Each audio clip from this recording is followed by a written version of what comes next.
IMHO Talk Show. IMHO Talk Show. We're in the booth in the building. Sir Charles. It's Max. And Nino, it's about that time. And On the street. that's right. It's time for the word on the street. And what better way to end the Sunday afternoon? Maybe we should do this more often than to have a man of the cloth with us up in the house. We got my man, Pastor Dez, better known as Pastor Desmond Glenn of the Portico Church here in Charlottesville. Do they even still say that nowadays, man of the cloth? Wow. No, most of the time when I hear They it, call you that at Portico? Bring man of the cloth. I feel like I need to be dressed up in, I don't know, some type of medieval stuff. Yeah. But yes, so Brother Desmond Glenn, been in the Charlottesville area for a minute. We're going to get him to share his story. And in particular, it's a great time to have him because, again, we are bringing awareness to men's mental health for the month of June. And, as I said, he is a pastor of the Portico Church. And just yesterday, speaking of word on the street, Nino and Max, is we had quite a big event that is now an annual thing. And he's one of the organizers of the event, talking about the Day of Healing. And even though I was out of town, it's my understanding that it was a big success, a huge success. But should I call you Pastor Glenn? Should I call you Dez? Yeah, Dez. Most people don't even call me Pastor. Just say Dez. I don't know. I just try to keep it personal with it. Yeah, I feel you. That's the biggest thing. Connections with people. Absolutely. I appreciate that. Yeah. With that being said, so Day of Healing. And what that means is Charlottesville, right? Because I know that term, can be generalized, and maybe maybe it means different things to different people. Yeah. But as far as what's happening in Charlottesville, what happened yesterday, and what you plan to continue with that, break that down for us. Yeah. So let me just first say that event don't happen without like so many community partners and so many people jumping in. But it started in 2023, and it was birthed out of a burden. And that burden was 2023 was we saw a bit of, first of all, it was kind of still in that weird pandemic period, like some people was kind of back in the community. Other people were still a little hesitant. But also during that time, we had like an uptick in the gun violence that we noticed a lot more. And there was a burden on me, but then I also started to just walk across the street and try to get to know, and I would talk to Pastor Edwards a lot of times because we right across from Mount Zion on Elliott, but I began to talk with like Yams, which is the young adult ministry. Okay. There, just to kind of communicate what Yams are. In this context, it means young adult ministry. Right. So, thank you for clarifying. Anyway, now. But so I talked to them, and there was like a burden with them as well. And out of that, we felt like the church just needed to respond. And what does that look like for us to respond? Still thinking through all that over, constantly thinking through how we do that a lot more. But it was like, let's just facilitate a place and space for people to meet, to move from trauma to triumph. That was the slogan. That was where we were going, and focus out on mental health. So we was reaching out to as many mental health people as possible to try to like, hey, can you be here to speak into what some of the trauma that people are dealing with? Now, maybe not everybody trauma wind up actually being like a gun violence, like a victim to gun violence or something like that. But people were going through a lot of stuff in the pandemic. That's kind of how that was, to keep it short, how it was birthed out. And mainly the three churches that kind of spearheaded this initially was Portico Church, Mount Zion First African Baptist Church, and City Church. Those were the three churches that were involved, and then out of that, so many more began to support and jumped on. So this was the 4th annual Day of Healing event that took place this past weekend. So nice, good stuff. What does that entail? Can you? So Day of Healing is focused on connecting the church to the community and the community to Christ. We wanted to, that's the mission that we want to make sure we're intentional together, because that's the key, together, making sure we get from behind the walls. Okay. We all can Visiting be very neighborhoods. busy and getting in the neighborhood and inviting people to a space. Now, taking into consideration, it still is at a church right now because it's just, I initially want to move it. I wanted to move it around to certain churches where I felt like African American churches has been in the community for a while, and also finding sometimes it's just a good space to bring everybody to. And so I guess the first 3 years, Mount Zion opened up, like 3 years straight to allow people to come to that space. And this year we wanted to let's try Zion Union, and we had it there, and it was a good turnout as well. So where it would be next year, I don't know. We constantly every year revisit what we need to do, but the goal is to be very intentional about connecting with the community, to listen to what is your story, what is squeezing you, what is the burden that's on you, and how do we respond to that, either a spiritual way or in a very practical way. What does that look like? That's deep. That's deep. Because we also have you here as well. In regards to Mental Health Awareness Month, right? Particularly Men's Mental Health Awareness Month. And as you said, the Day of Healing definitely encapsulates that as well. Yeah. But before we even dig too deep into that, though, I have more of a theological question for you, though. You knew that was coming. You can't have a pastor here, Max, without challenging them, right? Pastors used to getting challenged. But Pastor, I don't know about what you said this morning. I don't. They know I'm challenging at 9 a.m. But no, so because I'm hearing you saying community, right? And things like that. Yeah. But your background is unapologetically biblical in its foundation. Yeah. So how do you balance folks who may have a different belief set than you, but they're in the same need as folks who may share your beliefs? Yeah.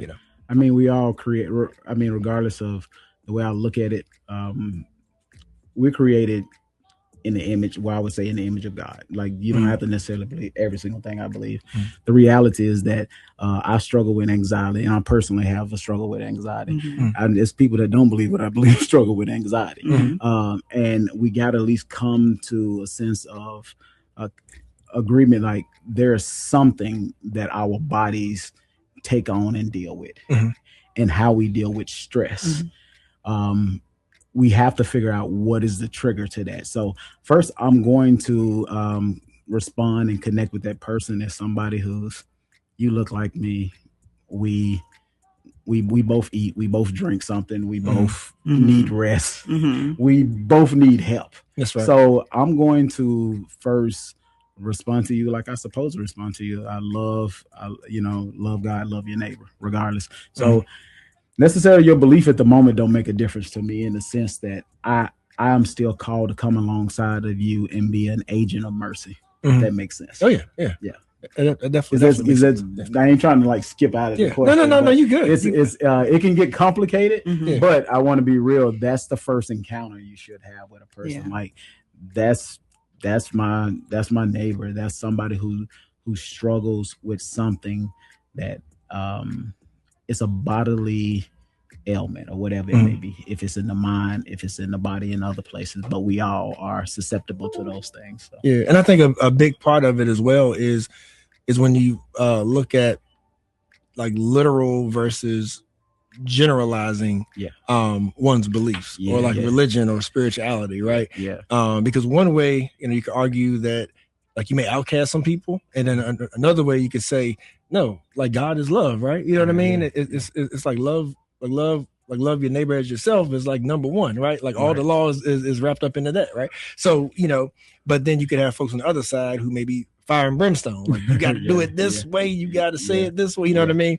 So I think that plays a big part. Now, what I want to get your feedback on, in addition to that is I heard something recently, Max, a gentleman did a reel, and he was talking about, and I bring this up because I feel like a lot of what we face right now, the pressures and the stresses within society, a lot are politically driven, right? It's unfortunately, in the year 2026, we are living in a time to where we maybe aren't as far as a lot of us thought when we were kids. I know when I was a kid, I was like 2026. Oh man, the world's gonna live in harmony. All the racists will be done, like died off. Everybody that likes segregation will be dead by then. Soon, you know what I mean? Soon. Yeah. We follow me.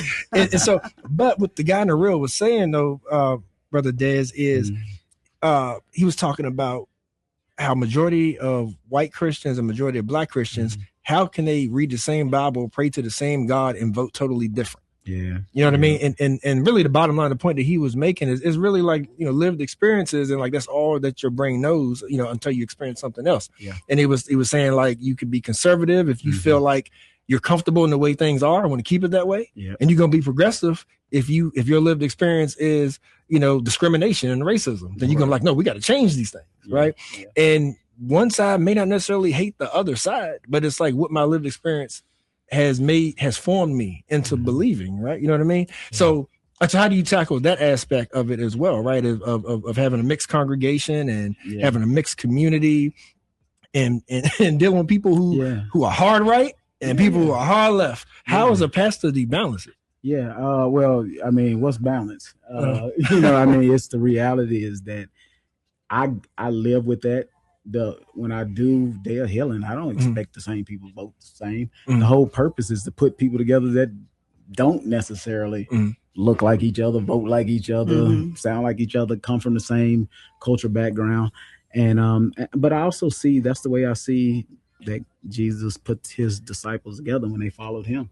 I know if I was a tax collector, I ain't gonna say a tax collector, but if I was just a fisherman, blue collar worker, whatever it is, and you bring a tax collector to me, it's like technically, ethically, they could be the same, but I mean, they was different. There was some difference in that group. And so, and there still was an expectation of you have a terrorist, you have a tax collector, you got a fisherman, you got some other people in there, right?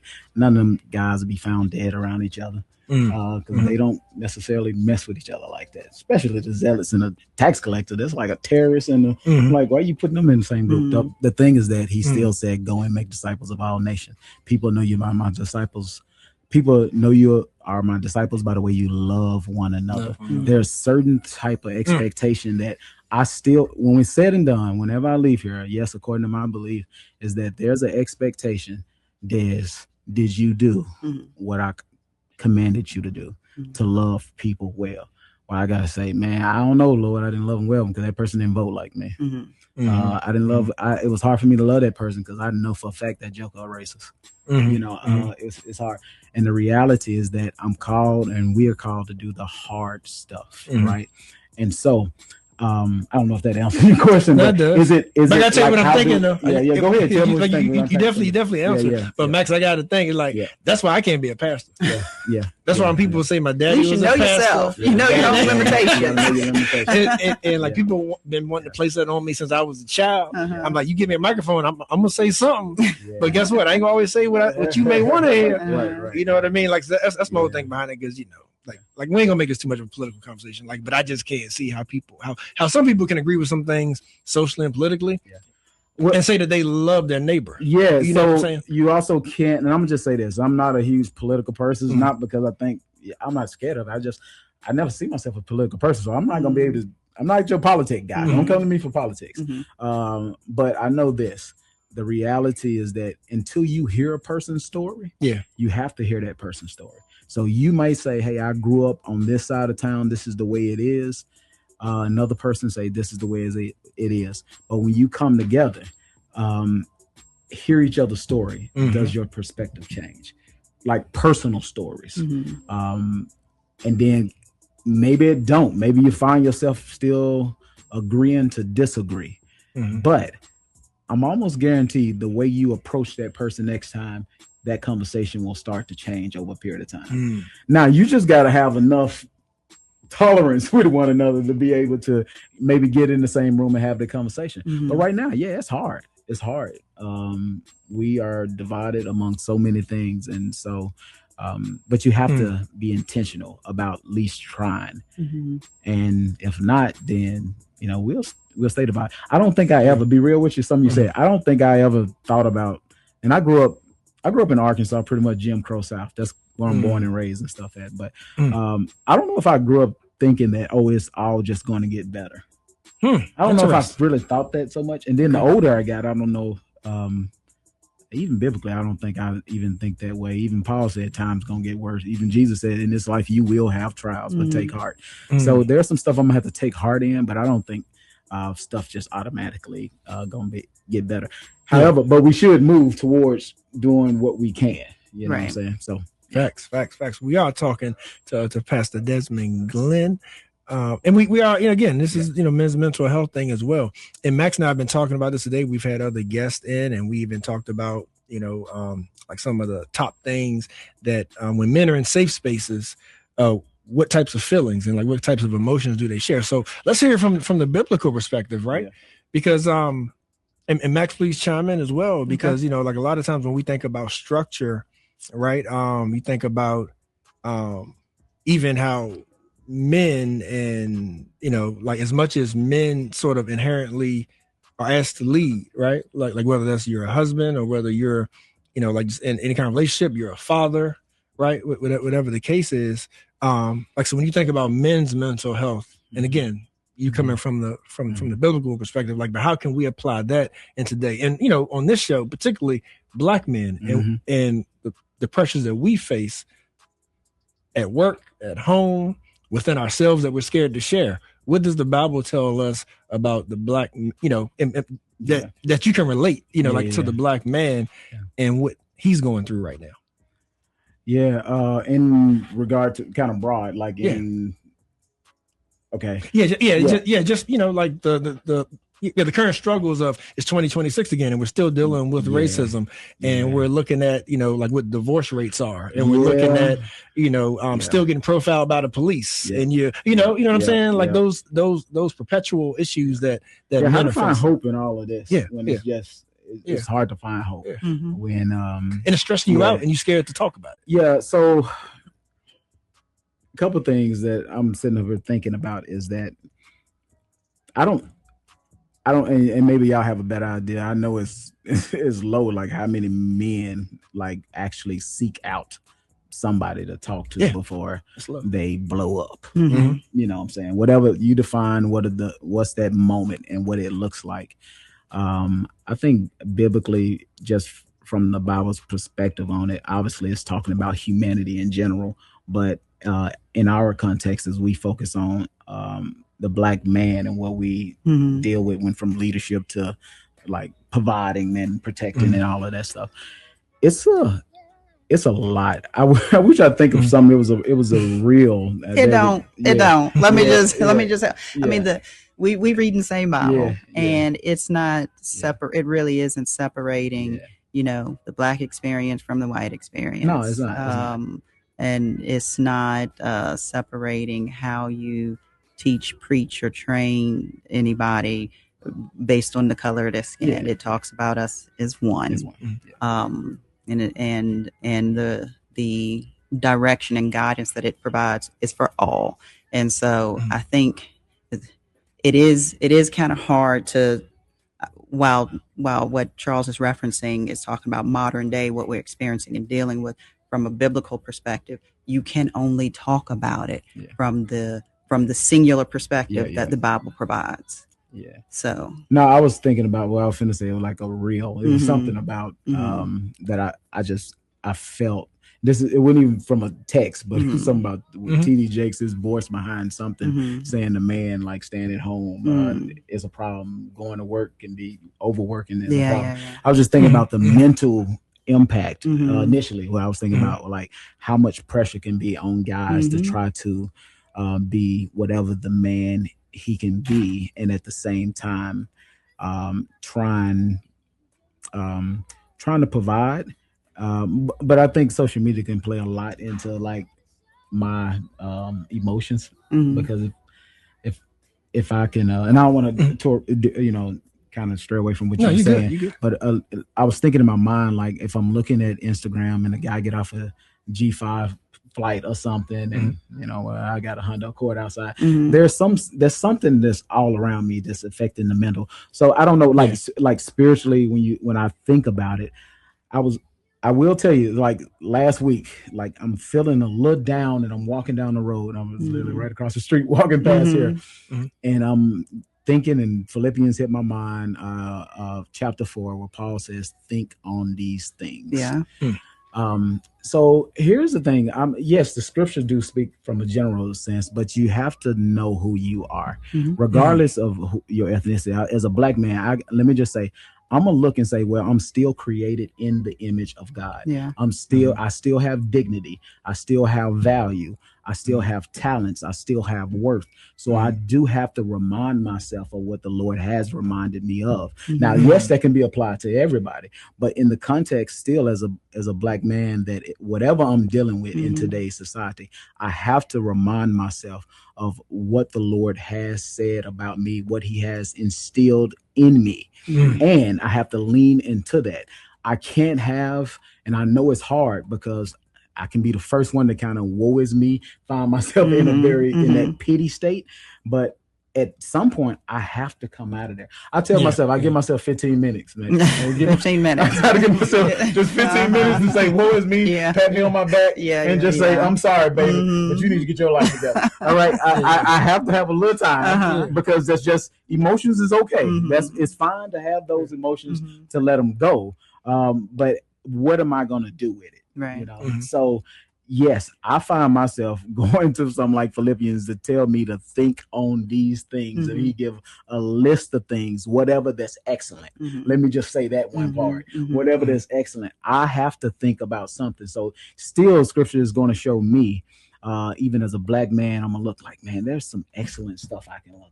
Man, I can look at people that went before me.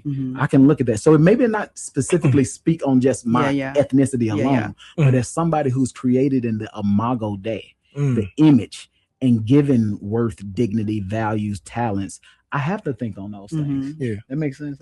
Oh yeah, that totally makes sense. And I agree with y'all. But if I had a little pushback though, Max, like what I would say is that, you know, like the way that it's taught and the way that this brother teaches it means everything, you know, like when it comes to believers, right? Because the flip side though, to where I think to where it does discern, where biblically it can discern is if, and you grew up in Arkansas, so I'm sure you saw it, because I saw it here. Think about, you grew up in a black church, ain't nothing but black people, but all the pictures and all the fans of blue-eyed, straight-haired people, right? So what I'm getting at there is that scripture has to be kept in context as well. And people can't be afraid to keep it within context because it's been used against us as well. So there's a lot of brothers who sometimes it takes them to go to the penitentiary. Sometimes they get self-taught, but then like they may become member of the Nation of Islam or whatever the case is, because they're looking for that self-identity within their spirituality. Like, so that's where we got to be careful at when we talk about like, how do we approach black men biblically? Because they need to be able to see themselves. You know, like that's all I meant. But I got you. But I mean, I could. If since we're talking, I mean, I happen to have grown up in a church that had Jesus depicted as someone who's fair, white skinned, and blue eyes, straight hair. But interestingly enough, I never considered that my Jesus.